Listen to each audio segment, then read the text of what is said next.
everybody, it's Franny, and today we're going to get back to an annoying problem that seems to be reoccurring on the 3.2 Carrera. The window just keeps going up too far. It's adjusted fine, and then it pushes against its adjustment, and then it goes up too far. That causes a couple of problems. It causes this little rubber piece up here to break, and more importantly, when you close the door, it gets caught on the trim molding here and can wear it prematurely. So we've got to go back into this door and lower the stop for this window. All right, our first step is going to be to pull this door card off. We also have another issue here too. This bit up here, this little triangular window is a little bit loose. I've tightened up the two screws back here and it didn't help. So I'm assuming that it's kind of loose inside there as well. So we're gonna just take it all apart. We're gonna tighten everything back up, get it all adjusted, and put it all back together. There's actually quite a few little bits we need to remove on the door card in order to get it off. And there's screws and stuff kind of hidden in weird places as well. Like there's one behind here, one inside here, and then we have to take this whole bit off. So screw up here, screws along the bottom. Okay, so I'm gonna start with the screws along the bottom here. There's some Phillips screws under here, and go ahead and pull these off. So the screws you're looking for are here, there's one over here, there's another one down here at the end, down here as well.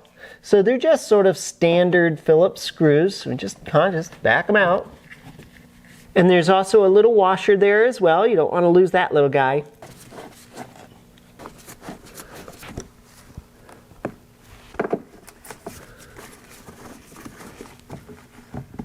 And our final screw on this piece at least is right here as well. Next thing I want to do is to pop this rod off. It's the door release rod here. So we just sort of pull this out. We just get something underneath this and pop it right up.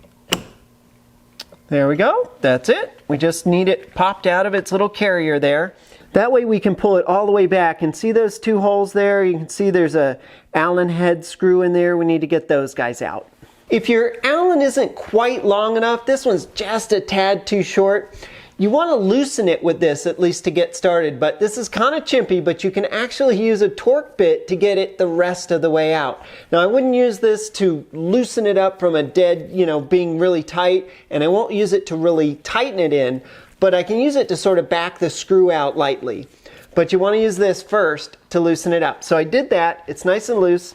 I can use my torque bit now and pull this bolt out the rest of the way. All right, I think we've got it loose. And there's our bolt.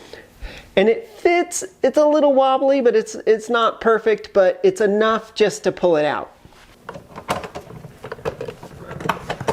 All right, so we have our door handle loose. That's great. Well, we're doing pretty well. We're working from the bottom up here. We have a screw over here on the far left. There are so many screws on this thing, it's insane. So there's one over here.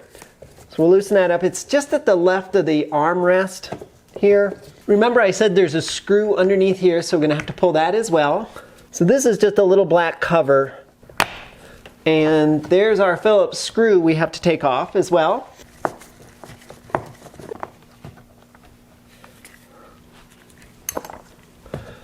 So pull the knob straight out. And this escutcheon piece here just twists off, so just unscrew it and pull it off, just like that. We have our screw that's behind this little cover over here. Get your fingernails under it, pop that little guy off. All right, great. Now get your screwdriver in there, get this guy off. And additionally, there's another screw on the far right at the top as well.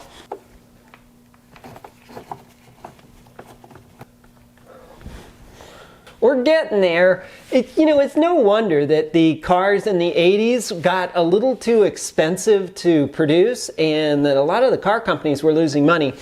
These sorts of a zillion different types of screws in different locations and everything, that just makes for a really difficult assembly process. Must have been awfully expensive, lots of people. And I know those people knew their job and they could get in there and get this stuff done pretty quickly, but it's just kind of a little crazy. The modern cars go together so much easier and you don't have a zillion little screws you have to take out. All right, so this pops up like this, and then this is our mirror adjustment up here on the far right here. So there's a connector for this, so we'll want to pop that off as well. So here's our little electrical connector for the mirrors, so we'll want to pull this off. With this big piece off, we can set this aside, and you can see, look at this, check this out. Look how that's cracked right there. Somebody broke this thing, isn't that awful? Looks like it's some type of composite plasticky thing, so maybe what I need to do is get in there and maybe fiberglass this a bit, pull it back together, but it still ripped the vinyl, that's unfortunate. We're almost there. We still have a couple of screws up here in the door handle we have to take out as well. They're the same type of screws that were down at the bottom, so you'll want your Allen for that. At this point, with all of the screws finally out and everything all disconnected, all we've got are a bunch of plastic snaps that hold the rest of the panel in tight to the metal frame here. So these snaps look like this, and I know I have a couple of them that are, or one or two of them that are broken or something, but I bought some extra ones because you just don't want, these things snap and break so super easily. Also, the correct tool really helps a lot. So this is a panel removal tool. I have a couple of other plastic ones I can use as well if this one doesn't work out. But using the right tool helps as well to get these guys out without snapping and breaking them. So I'm going to work from the bottom here. Oh, there goes one. Oh, that one's already pulled out. They're a little loose as they are. If you just pull them from the panel like I just did, there's a good chance you'll pull them out of the panel, and that's bad too. But these have been off so many times they're actually kind of loose. Now on this side, there's a lot of painted material here, and I think I'm going to switch over to a plastic little spatula here to get these things off. Oh, there's a second screw here too. Oh my God. Well, you can see this screw here, and we've already got it out, but actually it's pretty hard to see. But yes, there's another screw down below in here as well. So we have to not forget to get that one out. The thing is, so many hidden screws. So there's this one down here we got to get out. I forgot about. I got the one at the top, but I didn't get the one at the bottom. And as I was trying to get this panel off, I'm like, boy, that's awfully tight for a clip. So if you ever run across that where it's super duper tight and it just feels like it's super not coming off, you probably have a hidden screw somewhere. Just look a little closer. Getting a screwdriver in here can be a pain too.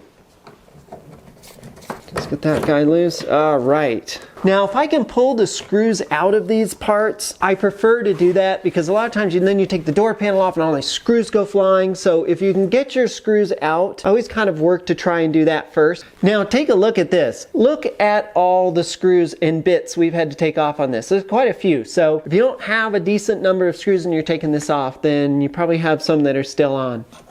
There it goes. Okay, now with our door card pretty loose here, the last thing we've got are the switches over here for the windows. Now I think there's like 4 spades on each one of them. It's 8 of them, and it's not a solid single connector that you just pop off. So instead of, they'll stay kind of put if you want to take them off, and then you can take the whole door card out. If you can get enough room, you can sort of move it off to the side. You'll also want to unhook, remember our door latch that's here? Remember the rod that we got? It gets stuck on the inside of the door card as well, so you want to just pull that off. All right, well, we've got our door card off. I'm not going to take these wires off for the switches. I just don't want them to get all mixed up and everything, and I think we can get done what we need to get done. Now, remember we said that this was loose? Take a look at this. Yeah, that's pretty loose. So let's go ahead and tighten this. It's not even hand tight.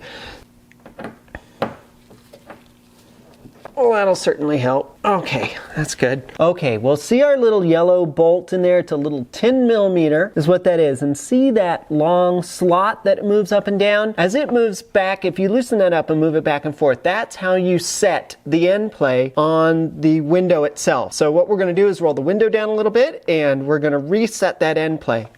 Another reason we've left the window switches hooked up here is because we have to run the window up and down, and if we took them off, we'd have to then plug them all in, take them all apart, so it's kind of a pain. So if you can do it without pulling the door card completely off, it'll save you a bit of time. So our process is going to be to lower the window a little bit and then adjust that. What we're looking for is up here where we've got our split, we want our window low enough to that the rubber isn't split. That's kind of what we're looking for. All right, so I have the ignition on. Go and lower the window a little bit. There we go, that's all we have to do. And we'll get in here and and we will loosen this up a little bit. And then as we slide it either way here, forward or aft, we'll set where it stops. We want to move it towards the outside of the door. See where that is? Still too far. Move it in a little bit more. Inch it down just a little bit further. It's super sensitive. All right, we'll see how that is.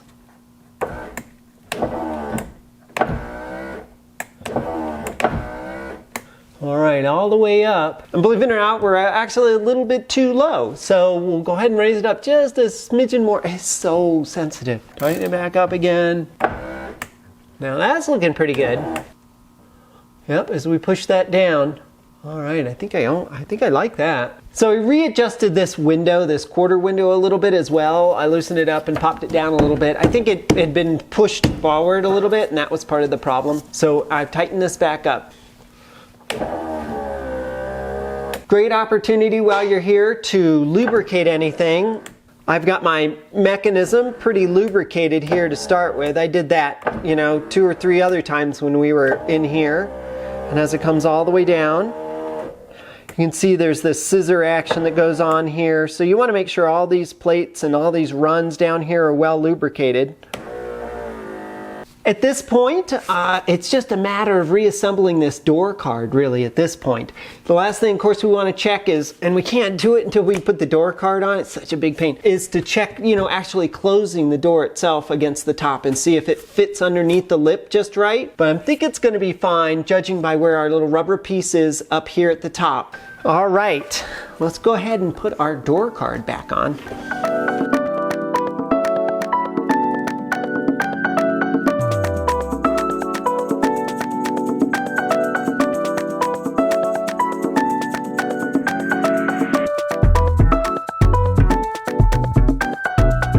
Well, that's our door card all back on, and our tray is empty, so we don't have any extra parts. That's always a good thing. So let's go ahead and test our fit and see how well we did. Okay, the moment of truth here.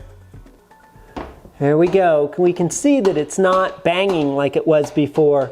And this edge of the glass needs to sit just under this little edge under here. So there's a little lip, and the glass needs to kind of just scoot in right underneath that. Just like that. So you want a good seal all the way across, but you don't want to be hitting this all the time every time the glass shuts, or it will start to wear away this material. Look at that, that looks great. Now it's important to also check that we have a good seal all the way around here, all the way up and down, this whole part here. And so look at that, the glass is sitting right where it should be, all up underneath there, exactly the way it should be. And a good seal in the corner. Well, we've got our window completely readjusted. I think it's in exactly the right spot. I sure hope it stays put though. It is so hard to keep that thing from moving. We've got our triangular window here locked down and in the right spot as well. We replaced 2 clips in the door card. So I would call that a big old success. You just want to always make sure that your windows are working when you get done. Yep, happy camper. Yep, the one on the other side as well. Can hear it? Okay. And then our mirror. There it goes. Okay, so our mirror works as well. It's a little noisy and a little crazy, but it does work, so we know our switch is working. 1980s, folks. Well, I hope you enjoyed the video. As I know it's kind of a silly thing just to pull this apart and fix this, but I thought it'd be kind of fun to do a little how-to-y kind of work on the car video. So if you did, please give the video a thumbs up, and questions or comments, or if you got some ideas on how to keep that thing from sliding around in there, let me know. Just go ahead and leave those down below. That would be great. Thank you so much for watching, and as always, a special thank you to our Patreon supporters. And if you haven't subscribed to the channel, please take the time to hit the subscribe button down there, and then there's this little bell next to it, and just hit the little bell and you'll be notified every time we upload a video. Thank you so much for watching, and until next time, safe travels. Bye.